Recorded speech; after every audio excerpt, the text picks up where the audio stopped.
Sa buhay, hindi ka matututo kung hindi mo tatanggapin yung consequences sa bawat pangyayari sa buhay at paligid mo. At kung ikaw man yung nagtataguyod sa iyong pamilya, ina ka man o ama, pakatandaan mo ito. Huwag mong gawing buhay ang trabaho na halos wala ka ng oras sa asawa at anak o pamilya mo. Huwag laging pangarap nyo ang isipin nyo.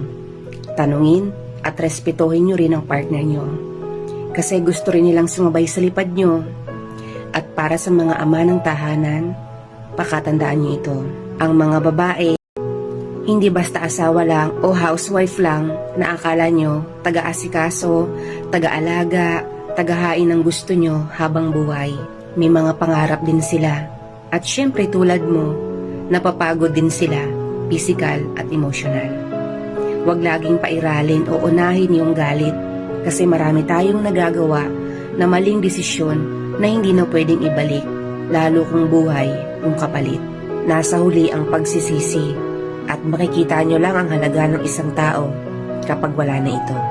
Kaya habang hindi pa huli ang lahat, iparamdam nyo sa mga asawa at anak ninyo yung presence nyo.